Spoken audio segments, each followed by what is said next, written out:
지난주에 우리가 이 영에 대해서 다뤘어요. 야훼의 영. 네, 그래서 영에 대한 책을 한번 좀 소개해드리면 좋겠다. 이런 좀 마음이 들어서 오늘 구약의 성령론이라는 책을 여러분에게 소개해드리려고 합니다. 자, 이 구약의 성령론은요. 구약학의 입장에서 영이라고 하는 의미를 가장 잘 정리한 책이에요. 물론 이 외에도 구약에 영이 관련된 책들이 있지만 많지 않습니다. 그리고 많은 책들이 성령에 대해서 다뤄요. 그러니까 또 제목이 좀 요런데 이건 제가 좀 이따 말씀을 드릴 거고, 성령, 구약에 나타난 성령을 다루기 때문에 이게 구약학의 입장에서 보는 영과 좀 달라요. 이 생각들이. 자, 그래서 구약 자체만 놓고 거기에 나와 있는 영, 히브리어로는 루아흐죠.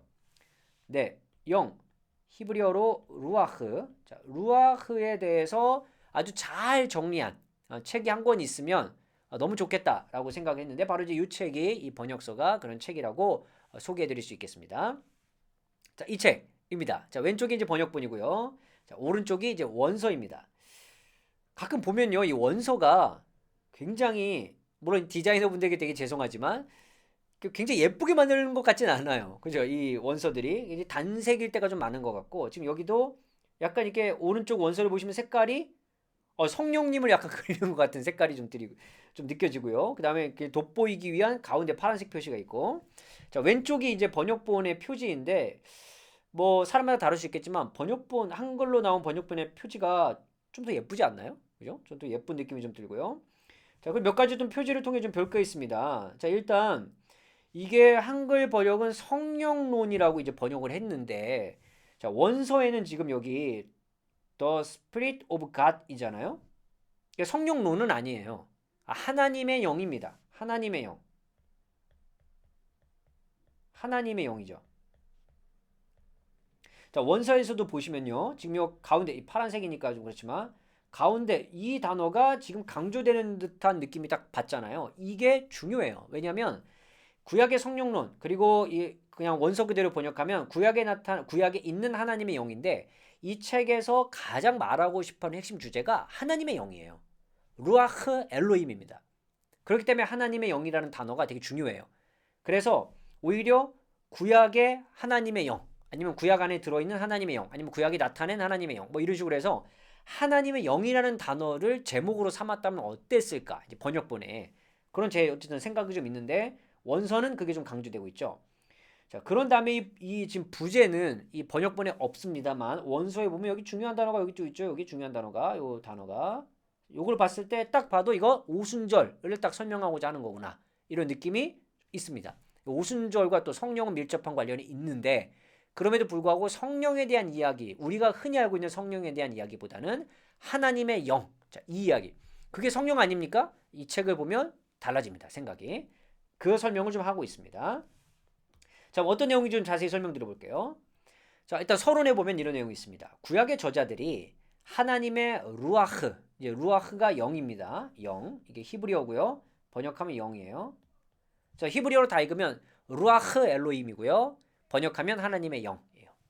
구약의 저자들이 하나님의 루아흐를 언급했을 때 그들은 과연 무엇을 의미하려 했던 것일까?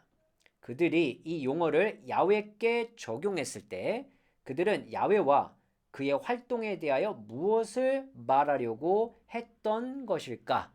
이렇게 질문을 던졌는데 이 질문이 바로 저자가 해결하고 싶어하는 핵심 내용입니다.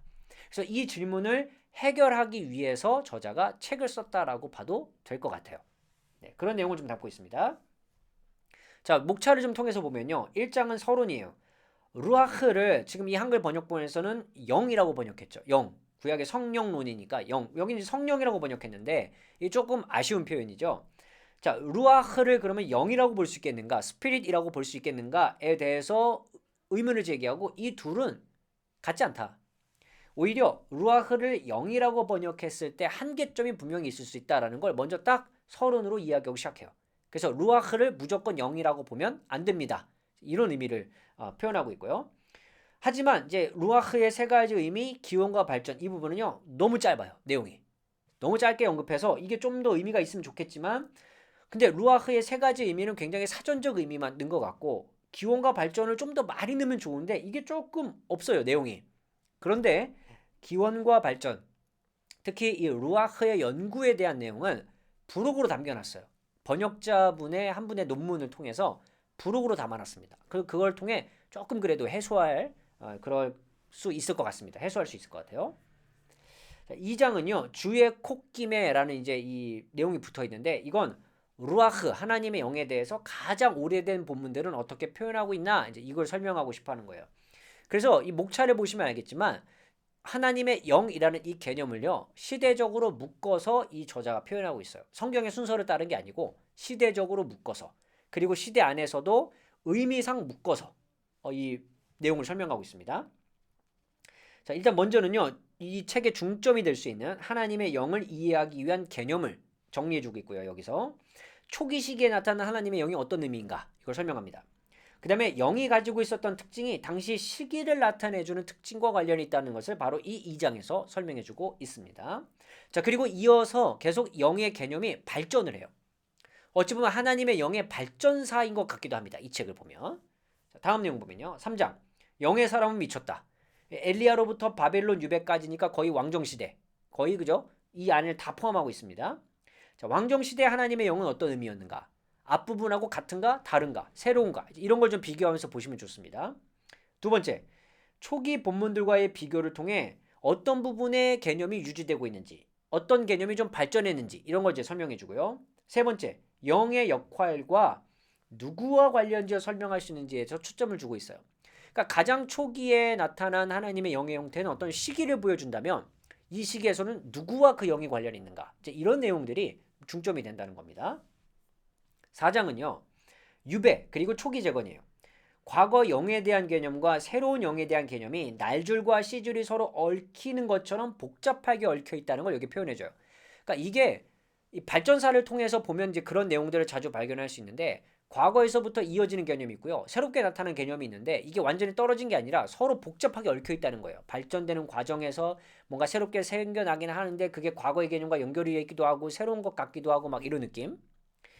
그래서 영의 개념은 지속되는 것이 분명히 또 있고 새로운 것도 있어요. 이게 복잡하게 얽혀 있다는 걸 여기서 날줄과 씨줄이라는 용어를 사용해서 표현하고 있습니다. 5장은요. 심지어 내 종들에게도 포로기 및 초기 재건 여기는 4장과 똑같죠. 그 다음에 그 이후인데 포로기 및 초기 재건이라는 이 시기는 굉장히 겹치지만 의미가 좀 다르기 때문에 그룹을 좀 따로 묶어놓은 것 같아요. 제가 봤을 때는요. 그래서 4장과 연결되어 있으면서도 다른 그룹으로 묶을 수 있는 영의 개념을 설명한 겁니다. 이 시기가 겹쳐요. 자, 새로운 개념이 나타나기보다 원래 있던 개념이 다시 나타나 그 개념이 성장했음을 표현하기 위해 시줄이라는 표제어만 사용합니다. 그런데 이 원서를 보면 4장에서 유배로 번역한 단어와 5장에서 포로기로 번역한 단어가 똑같은 단어거든요. 근데 왜 4장은 유배로 번역했고 5장은 포로기로 번역했나? 이게 약간 뭔가 의미가 있을까 싶은데 아마도 번역자의 의도가 있을 수 있습니다. 네, 만약 그렇다면 책을 읽으면서 우리가 좀 찾아갈 필요가 있을 것 같고요. 제 입장에서는 포로기로 봐도 괜찮지 않을까 둘 다. 아니면 유배면 유배라고 봐도 될 것 같기도 하고 어쨌든 겹치는 시기가 좀 있는데 네, 어쨌든 그런 생각이 좀 들었고요. 6장을 보면요. 에스라엘에서 다니엘까지예요. 거의 이제 뒷부분 다 왔죠. 자, 지금까지의 개념과는 좀 다른 영의 개념을 설명합니다. 여기는 완전 이제 좀 시대가 많이 바뀐 것 같아요. 마지막 시기에 남아있던 루아흐가 등장하는 본문들을 채택하여 관련된 인물들과 함께 설명을 합니다. 그러니까 여기는 완전히 이제 거의 묵시의 시기가 이제 왔기 때문에 영에 대해서 인식하고 있는 개념들도 좀 많이 달라진 것 같아요. 그런 개념이 발전된 상황을 이곳에서 설명을 하고 있습니다. 자, 7장을 보면요.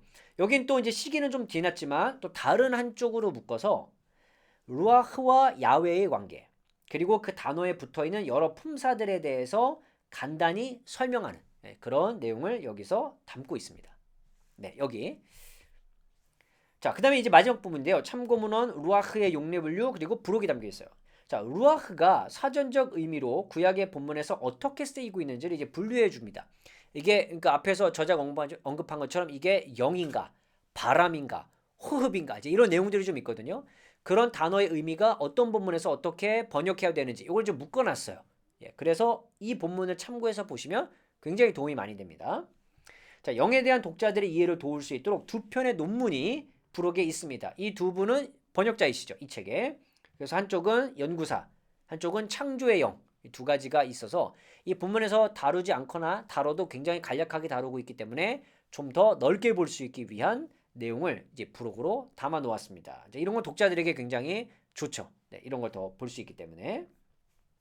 자, 이 책의 특징은요. 영에 대한 사전적 의미를 잘 정리해주고 있다는 것이 굉장히 중요한 특징입니다.